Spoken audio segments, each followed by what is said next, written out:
Welcome, everyone, to Harvard Extension School's Creative Writing and Literature Student Club. I'm Carly-Rae, the president of the Creative Writing and Literature Student Club, and this is Literary Hour, where we chat all things the literary process. Today, we have Confluence literary agency co-founder and agent Becky LeJeune. According to the agency's About page, Becky, you represent adult and teen fiction across a deliciously wide range, such as general fiction, horror, mystery, thriller, historical fiction, science fiction, and fantasy. And you have a special place in your heart for cookbooks. So, welcome, Becky. We are so excited to have you join us. Tell us where you're joining us from. I am joining you from just outside of Denver, Colorado. And how's the weather today? Cold or good? Rainy, drizzly, gray. Well, we did recently host Elizabeth Copps, who's also a co-founder of Confluence Literary. And we heard all about what got her into the world of agenting. So tell us more about your journey to becoming the co-founder of Confluence Literary. Sure. So, I actually majored in criminal justice with a double minor in English and anthropology and thought that I would continue on to grad school in physical anthropology, and that was not in the cards. I started working at Walden Books my sophomore year in college and continued working at Walden's, Barnes& and Noble, and even a local indie store here in Colorado. And by the time 2005 had rolled around, my husband and I decided to relocate to Colorado, where we have the Denver Publishing Institute, which I had never heard of at the time. So I was interviewing for jobs in New York, and I was looking for sort of office jobs, secretarial jobs, things that would get me some office experience, thinking that would help me get a job in New York. And a friend of mine was like, well, why don't you apply to the DPI?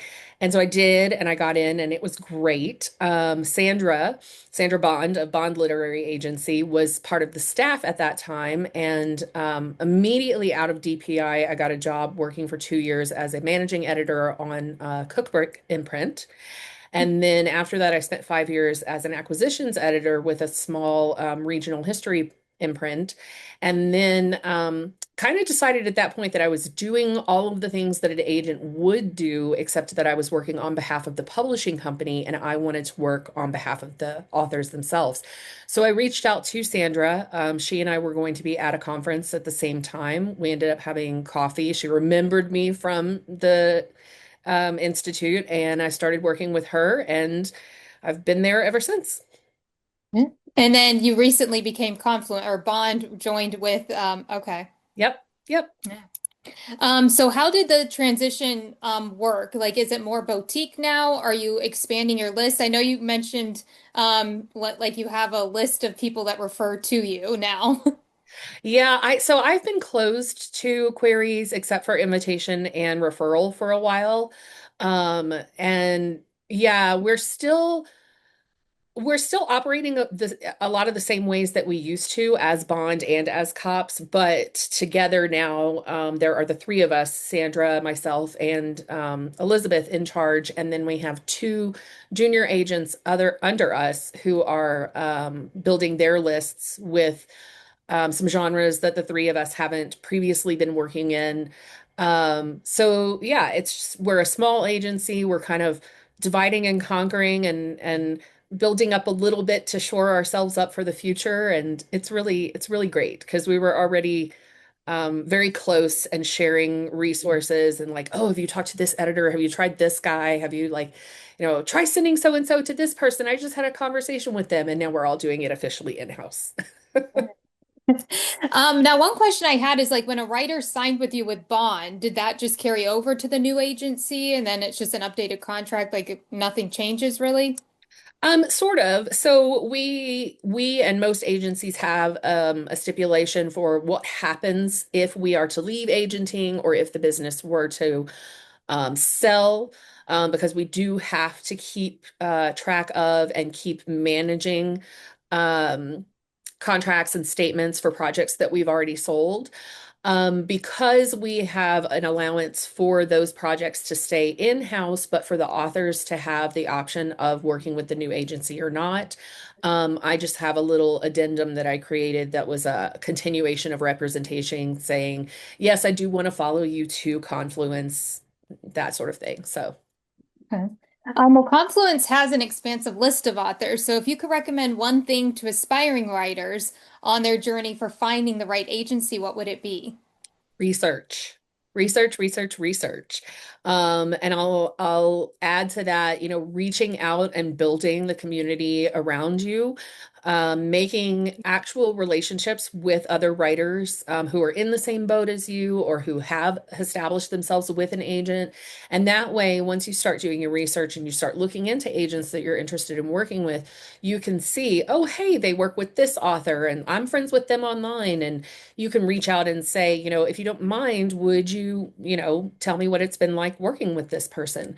And then when I talk to new authors, potential clients, I do have some clients that have agreed, oh, yeah, I'm happy to be a reference for new clients. And I'll even say to them, like, here are a few people who you can reach out to. But I always encourage people to make those connections and reach out to those people on their own. That way you can kind of decide ahead of time, do I even want to query this person?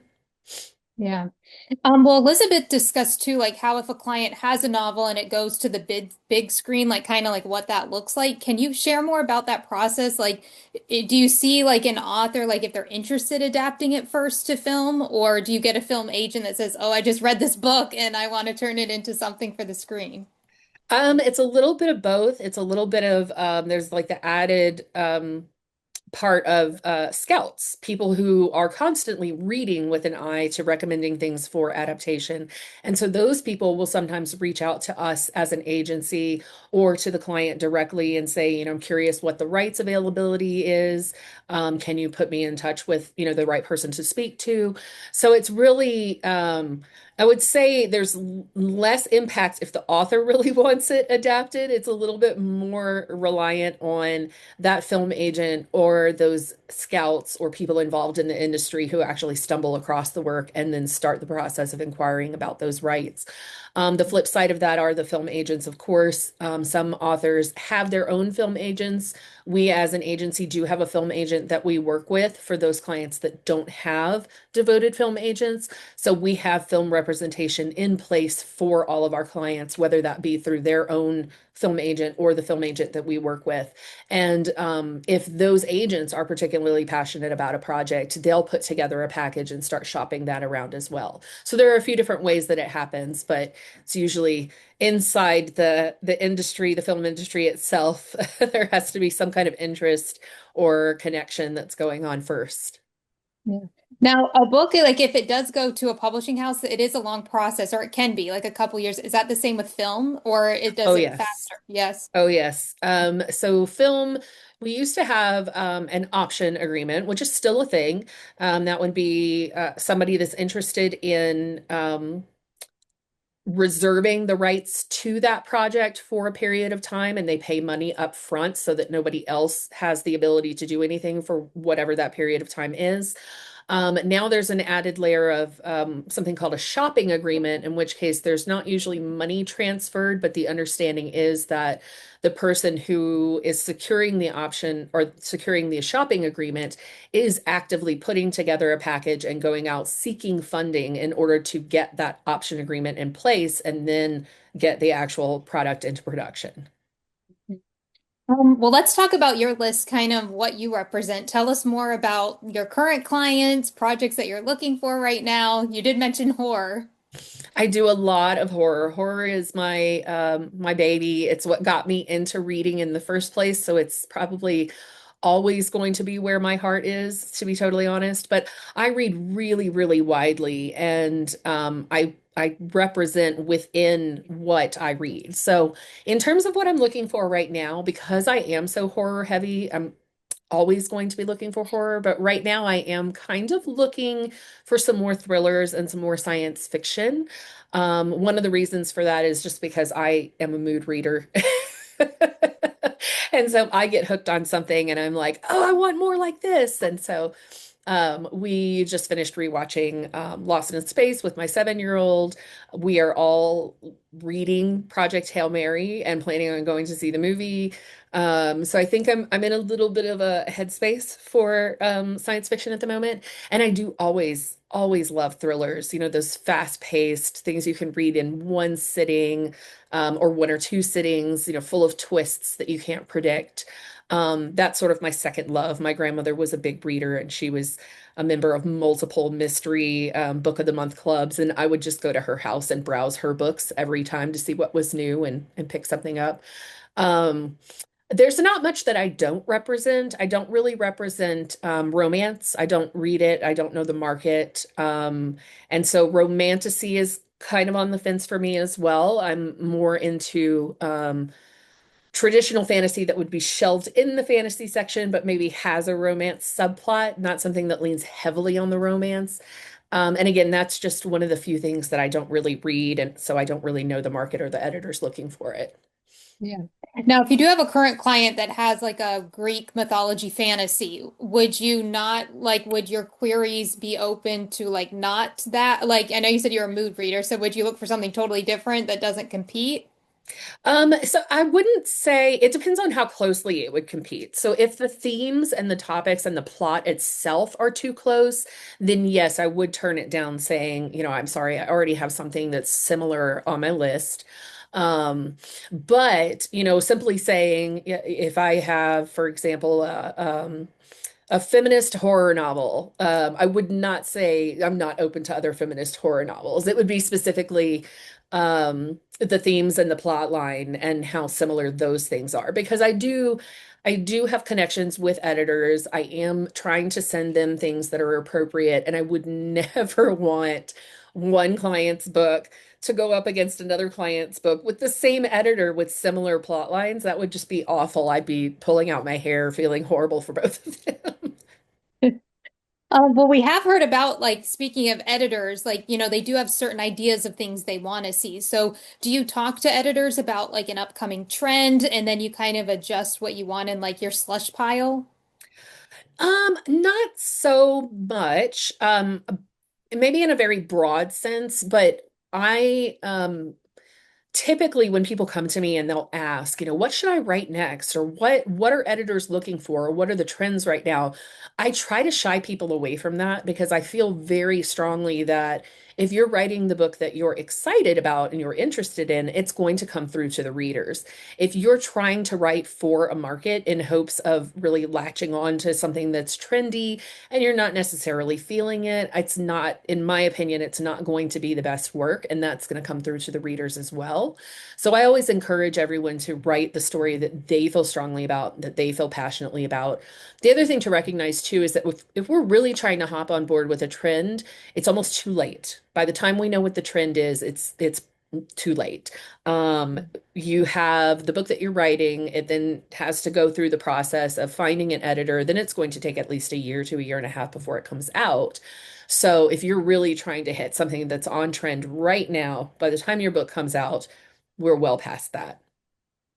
Elizabeth had mentioned hockey romances right now, and like it's too late, if you have the hockey Yep. romance, like that's what's yeah. Well, you did mention horror, and you did mention like feminist horror. So, are there any like mashups you're hoping to see? I'm really enjoying it was a little harder to sell for a little while, the sort of satirical horror, and I'm not super into like really satirical, but I do really love that soft spot of like Shaun of the Dead. And so I'm seeing some really comedic feminist takes on horror right now that I am very excited about. Things that are coming out. Tanya Pell has one called Barbie Won't Die or something like that. That's looks really fun.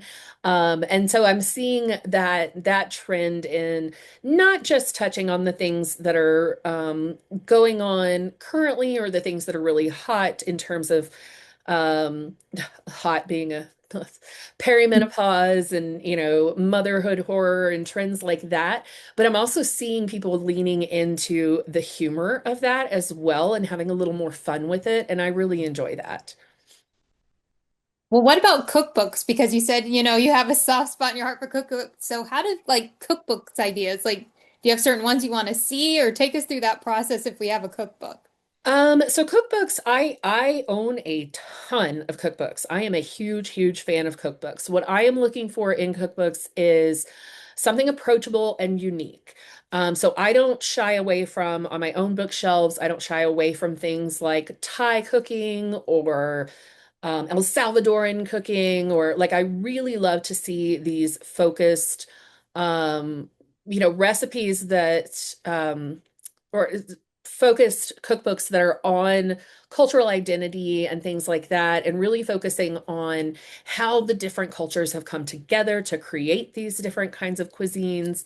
But ultimately, what I really want, because I have a 7-year-old and I don't have the bandwidth for recipes that take all day, I'm looking for things that, most average household cooks who, whether they have a lot of kitchen experience or are just starting out in their first apartment on their own can tackle equally.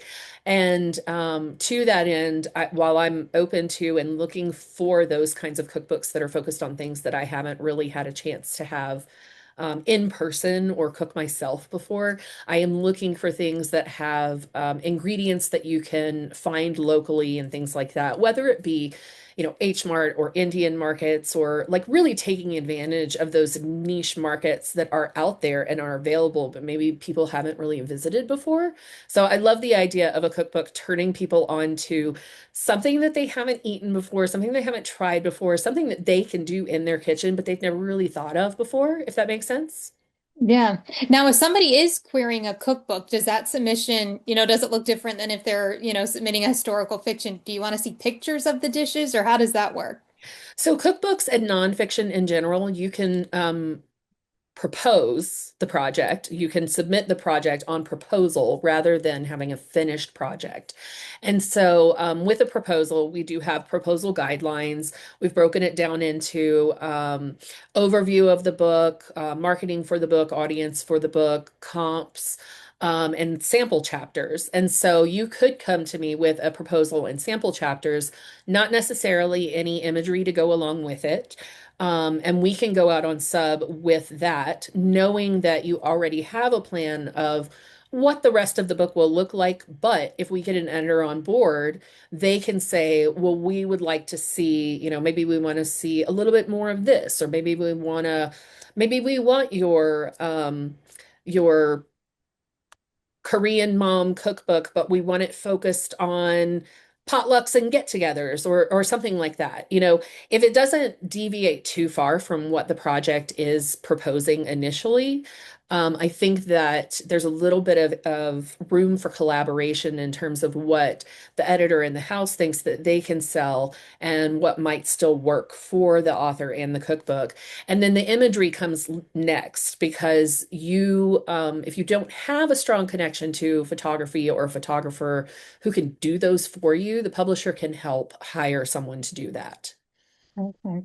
Now, did you always want to have a diverse portfolio when it came to authors you represented? Because I know you mentioned like horror is your first love, but you also have, science fiction and historical fiction and Oh, yes.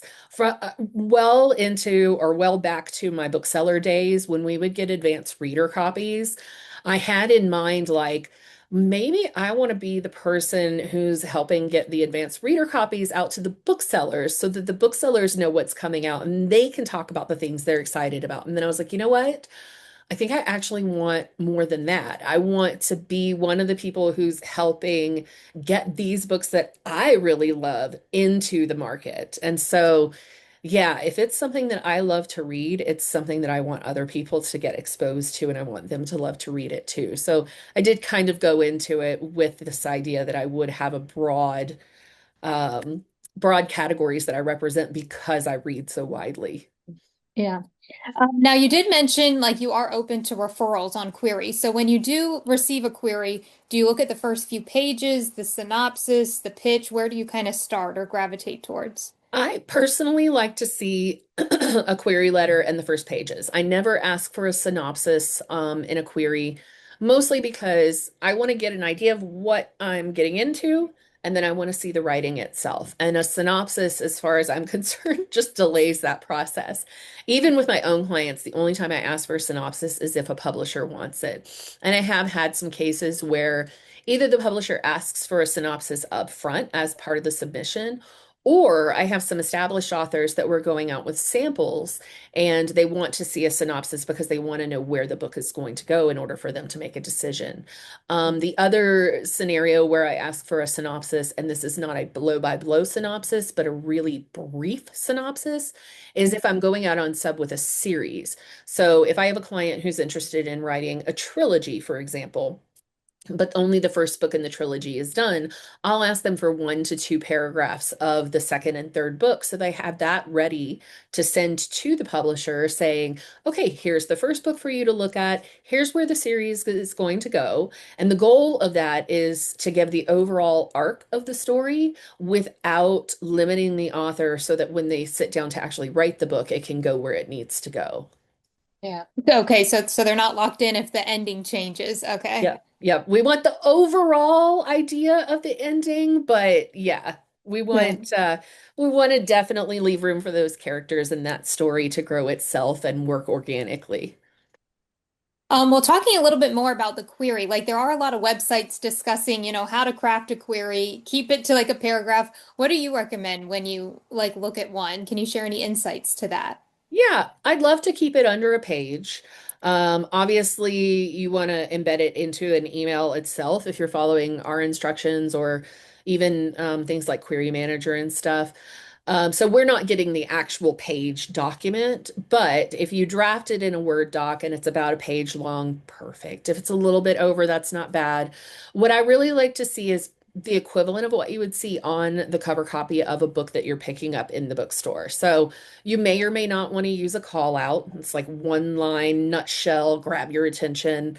You definitely want a little section that has all the pertinent information, title, audience, genre, word count. When I say audience, that means adult, middle grade, YA, whatever, not women ages 50 to 60. Um, so yeah, if you want to call out or not, that's optional. Definitely pertinent information. And then I want about a paragraph about the book itself, and then about a paragraph in terms of about you. And then one thing that I'll add to that is, if you have things like publication history or awards or, special artist retreats or anything that you've been accepted to, that's all great to include in your bio. If you don't have any of that, don't worry at all.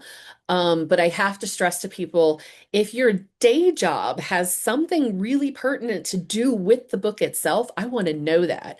I had someone pitch me like a great science fiction premise.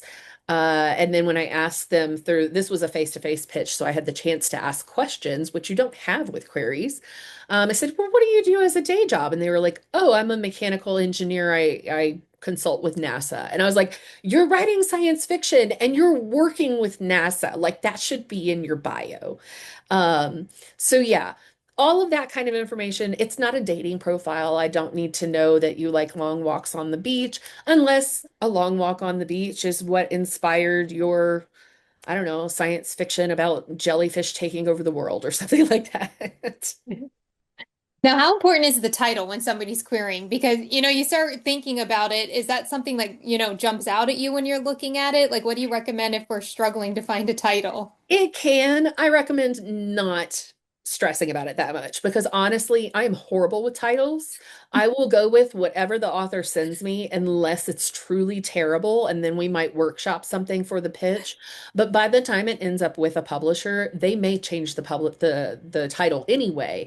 So I go in knowing that if it's not a great title, the publisher's going to have ideas for that. And it's not unless it's really something that's not indicative of the book at all or gives you the wrong impression of the book or something like that, don't stress too much about that title because it's probably not going to be the final one anyway. Yeah. Now, when you are reading the first few pages of, a potential new writers, is it the voice? Is it a character or like plot? Like what aspect of craft kind of like hooks you in or that you look for? All of it. But voice is definitely the first thing that gets me in those opening pages. And I have been known to, even if it's a topic that doesn't necessarily grab my attention, if the voice is great, I can get into that really easily and sometimes find myself like, okay, yeah, this is, I didn't necessarily think this would be my thing, but I love this character and this is really getting me. Voice, I think, is first and foremost. Plot elements, depending on how you open your novel, you may not get many of those. So you're really going off of the description and the query itself, but you need something that's going to grab that reader. And for me, it is voice. Mhm. Now, do you recommend the inciting incident be within like the first 20 pages? Like there's a lot of discussion, like should it be in the first page or yeah. It really depends. I feel like it depends on what works for the story. There are a few sort of understood don'ts within the industry, and that's really because of the number of queries that we read and the number of times we see stories begin with certain elements. So don't start your book with a dream. Don't start your book with your character waking up and starting their day. But also don't feel like, the rule of thumb is start with action. Don't feel like you have to start with your character kicking down a door. In fact, the best piece of advice that I can give to people in terms of your opening page is really something that I heard from another author way back there, and I cannot remember who it was, but find your favorite 5, 10, 12 books and sit down and really analyze those opening pages and figure out what's working for you, what's drawing you into those opening pages, and then think about that in terms of your own writing and that inciting incident or starting with action. Because again, you don't have to start with somebody kicking down the door, but maybe one of your favorite books starts with just a really eye-catching line that's like, whoa, what's that going to be about? You know what I mean? Um, Yeah. and don't copy, but definitely just sit down and sort of analyze those opening pages and see, especially if you notice a trend with your favorite books, especially again, if you're writing within the genre that those favorite books are in, then you might start to notice some elements and some trends that you can make work for you. Mhm. Now, if you get a query and it has this like great, like fantastical middle grade, genre, but your list is full, do you share that with another agent at the Oh, agency? absolutely. Absolutely. In fact, it's really funny because Elizabeth and I in particular will send things back and forth, kind of knowing that we're both a little overloaded, but like, oh, this came across and you might love this, or like, oh, this came across and Becky, I think this might be right up your wheelhouse, and I just don't have space right now. Like, so yeah, absolutely. And then with our newer agents, because they are looking for things that are a little outside of what we've been working with. Even though I work very broadly, one of our new agents is interested in romance, and Elizabeth does work with romance. Another one of our new agents is interested in upmarket book club fiction, which I also am very interested in. But for me, it has to have sort of a genre hook to it or something that draws me in. Whereas she might be more open to something that's not quite hitting it for me, if that makes sense. So yeah, absolutely. Within the agency, if we come across something that we're like, this is really good, but it's not quite for me, as long as it feels like it might fit for one of the other agents. If a picture book comes in and none of us does picture books, we're not going to say like, oh, hey, you should take a look at this picture. Yeah. So it has to fit with what they're working with. But yeah, we will definitely refer things in-house to other agents. And then even beyond that, if we happen to know, I mentioned before Elizabeth and I were working together as part of Confluence. Even then, she and I would sort of like, oh, like I got this interesting query in my inbox, but I am overloaded at the moment. Is it something you might want to look at? And then depending on what the response is, I'll go back to the author and say, I just don't have time right now, but you should really try so and so. I mentioned it to them and they're very interested. And, it might work out, it might not, but I think that's valuable as well. Just knowing what other people in the industry are open to, especially if you're like me and you're closed to queries, knowing what other agents might be open to those kinds of things. I've even been known to accost authors at events and say, hey, you need to introduce people to your agent. And they're like, oh, like who? And I'm like anybody. Mhm. Let them know your agent is looking for more people in this genre, you know? Yeah. Yeah.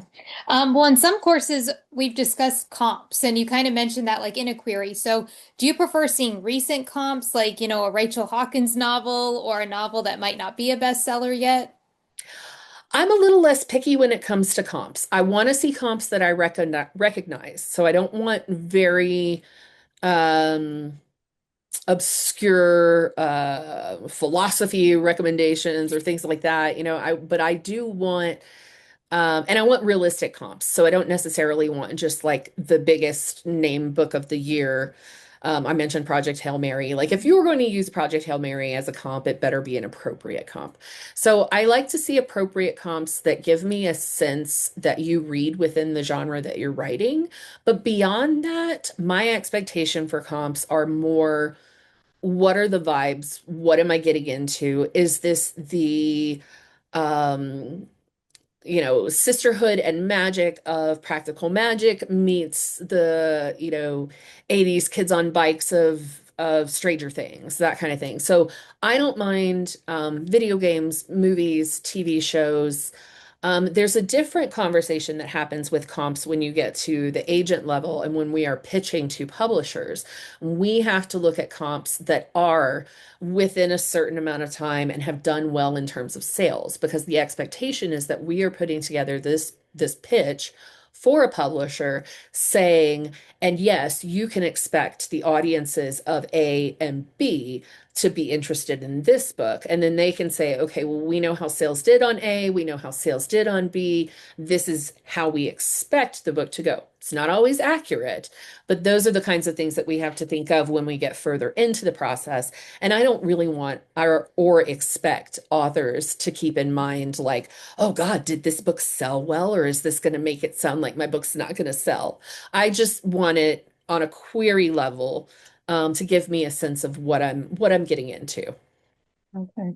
Now, when aspiring writer is sending you a query and they have self-published, do you want to see that included? How do you handle like indie authors? Do you want to know like, if it sold really well or maybe it didn't do as good? How do you prefer that gets put on there? Absolutely. I do want to know, it's not a black mark against you if you've self-published. The only caveat is don't query me with the already self-published project. I can't do anything with it once it's already come out.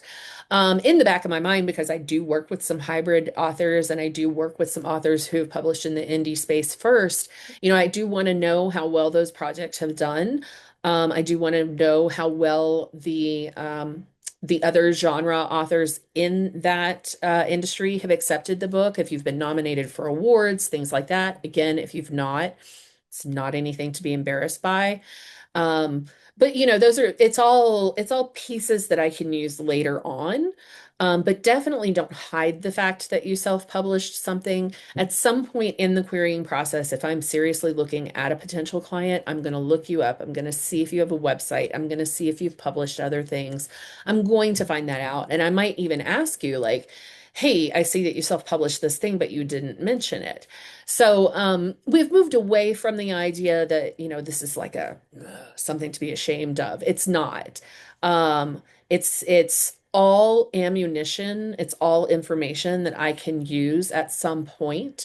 And like I said, even though I don't want you to query me with your self-published project, that happens a lot. People will say like, well, I self-published it, but I didn't know what I was doing. I can't do anything with that until we sell something else and we establish you as a name, and then we can look back at that thing. And I'm always thinking about that. So, Yeah. And now writers, once they sign with you, like I know the romance author, it's like Tessa Bailey. She also does self-publishing while doing traditional. So if a client's like, hey, I also want to do self-publishing, they can do that. Okay.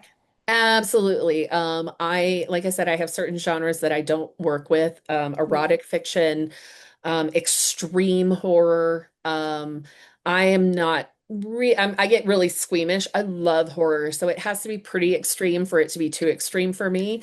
But yes, I do have an agreement with my clients that if it's a project that we agree that I am not going to work on, If self-publishing is what they want to do with that, that is totally fine. In fact, I have one client in particular, when we talked, it was very much a talk of like, yes, they're looking for someone to help them with more commercial fiction, and they do want to stay in that self-published space with these other projects. And so from the get-go, I know that's what's happening, and I know that's what we're going to be or how we're going to be operating, which is fine with me. I have a couple of clients who write poetry. I don't really represent poetry. I don't know that market again, but my agreement with those clients, because they are writing mainstream fiction for me, is that if they have a project that they need an agent for, I will write that pitch letter. I will go on sub to those publishers that they need an agent for, as long as they give me a little bit of guidance in terms of like, yes, this is the type of published poetry I'm working with, and this is what this press is looking for, and then I can craft a pitch that works for them. And yeah, and down the line, it may happen that I have a little bit more experience in that arena and I feel more comfortable representing it, but I've not come across. I'll back up for just a second and say if I have an established client who's interested in writing in a genre that I don't represent, I am more than happy with the understanding that I don't have as much experience here. So let's both figure it out at the same time. And if that doesn't work and they want to take it out on their own, that's fine as well. So I try to be pretty Yeah. flexible in that regard. Yeah. So once like you have an aspiring writer, you request the manuscript. Talk us through that process. Do you have like an aha moment while reading it where you're like, yes, I want to represent this writer. I Oh, really love this yes. project. Yeah. Oh yes, call it this like fizzy feeling. It's like when you're reading something and you just start to get so excited about where the book is going, and then a lot of it like hangs in the balance because you're like, "Oh my God, this book is so good. I'm not even halfway through it. Are they going to pull it off? Is it going to like land the ending?" Like, and at that point when I start feeling that, I start getting really nervous and anxious, and you should know this, like I'm a human being just like the rest of you. I will start looking at your social media like, oh my God, are they talking about other agents or reading their book? Or like, how fast do I need to be? Or that kind of thing. So I start to get the nerves. When I know that I'm getting the nerves, then I know like this is something really special. Yeah. Well, another discussion that comes up is like if a agent is editorial or not. You did mention doing edits the other day, like on a client's new project. So how close do you work with authors, and would you say you're an editorial agent? I would absolutely say I'm an editorial agent, and that comes into play whenever I'm considering a potential client in multiple ways. There are projects that I have passed on, knowing that the project is good, knowing that the project is going to sell, knowing that the project is missing something that just needs to bring it to that next level. And if I can't identify what that is, or if I don't have some kind of idea that I can suggest to the author, I will pass on that project, knowing that I'm not a good fit. When I do come across a project where I'm like, oh, easy peasy, like this is the project problem, this is how I suggest we fix it. My suggestions are just that. They're suggestions. And I want the author to be able to see that before we start working together so that they can see what my feedback looks like and they can decide, like, hey, this lady is not on the same page as me. She has no idea what the purpose of my book is, clearly by her feedback. Or, I don't think that would work with, the story and what I'm planning, but that makes me think maybe I can do this instead. So my hope is that it'll A, give the author insight on what it's like to work with me, B, give them a good sort of understanding of whether or not they feel like I would work well with them, whether or not I'm on the same page in terms of what they want to accomplish with the book, and see that they understand that it's not my book and I'm not the author. My goal is to polish it up and get it as sellable as I can without fundamentally changing it or going beyond or over sort of the boundaries of what the author is looking for. So my expectation is always that my suggestions will be taken as that, and that even if they don't quite agree with it, that it sparks some sort of conversation that helps solve the problem that we're dealing with. Yeah. And do you still put it on sub, like even if they're like, I'm not too sure with this feedback, like I want to leave it as is, or do you wait to? polish it more? It depends. It depends on what the feedback is because publishing is so subjective. Mhm. So, I had a situation where I told the author I felt like the opening chapters were discordant with the subsequent chapters. It almost felt like reading two different books. And while an editor may feel the same, I've already had the discussion with the author. The author's explained to me exactly why that was intentional. And so that's fine with me. We'll go out with it and see what happens. Now, if we go out with it and see what happens, and a lot of editors come back with the same feedback I did, then the author probably will reconsider. But it's not something that I'm going to force the issue on because the author was very like, this was intentional. I expect for the reader to feel like it's two different books because I want them to experience this through the character's eyes. And again, it's not my book, so I can provide feedback like that. Some of the other kinds of feedback that is a little less negotiable would be things like where it's not necessarily wrong to change narrator mid-paragraph. It's called head hopping, and for readers like me, it makes it very confusing and very hard to stay on track with the novel. So I will have my clients offset or make sure that they're staying within our POV character to avoid that confusion. So while I know that it's not fundamentally wrong on a writing aspect, I will explain to them like this is going to be confusing for your readers, and here is why. Yeah. Yeah. Now, when a writer is sending you like a manuscript, or even if it's a client, sending you a new idea, do you prefer they get it like professionally edited, have like beta readers? How, like, if we have our manuscript, what's the next step?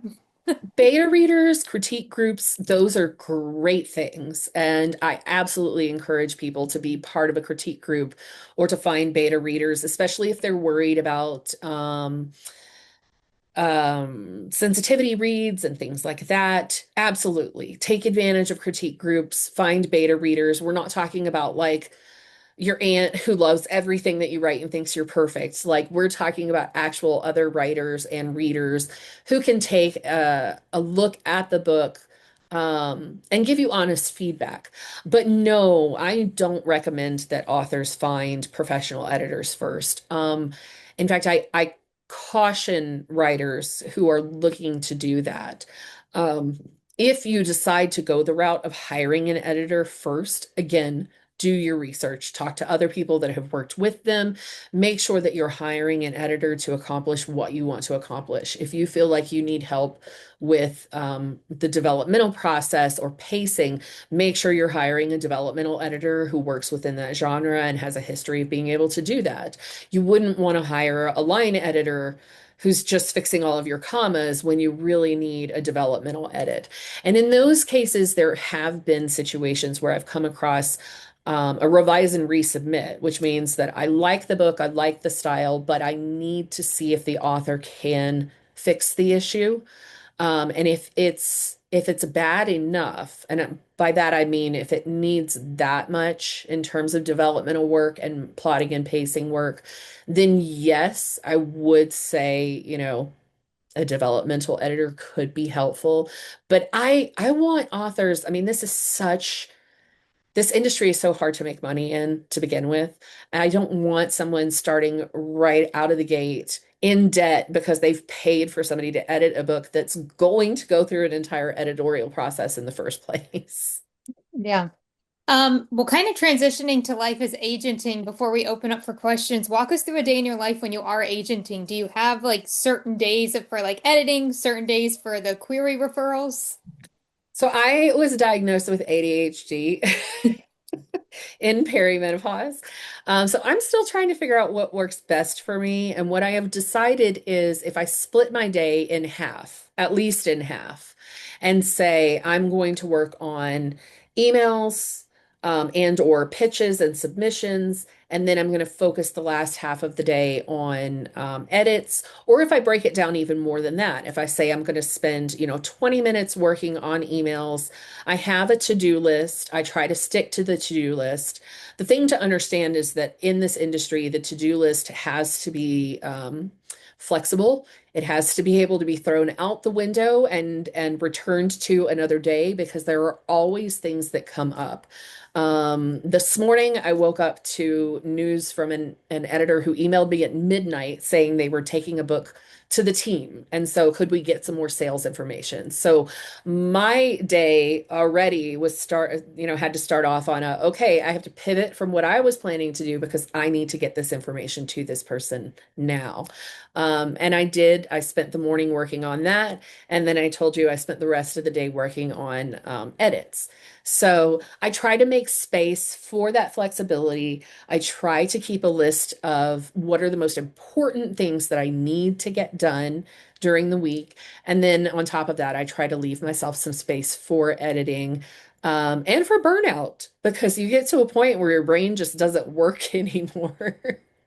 And it's like at that point, I might turn to an audiobook or just a regular book that's coming out, which is all research, but I don't have to have my editing brain on. I can relax and enjoy something that ostensibly has had all that work done already, and then say to myself, you know what, this book is great. Who was the editor who acquired this? Because they might like this project.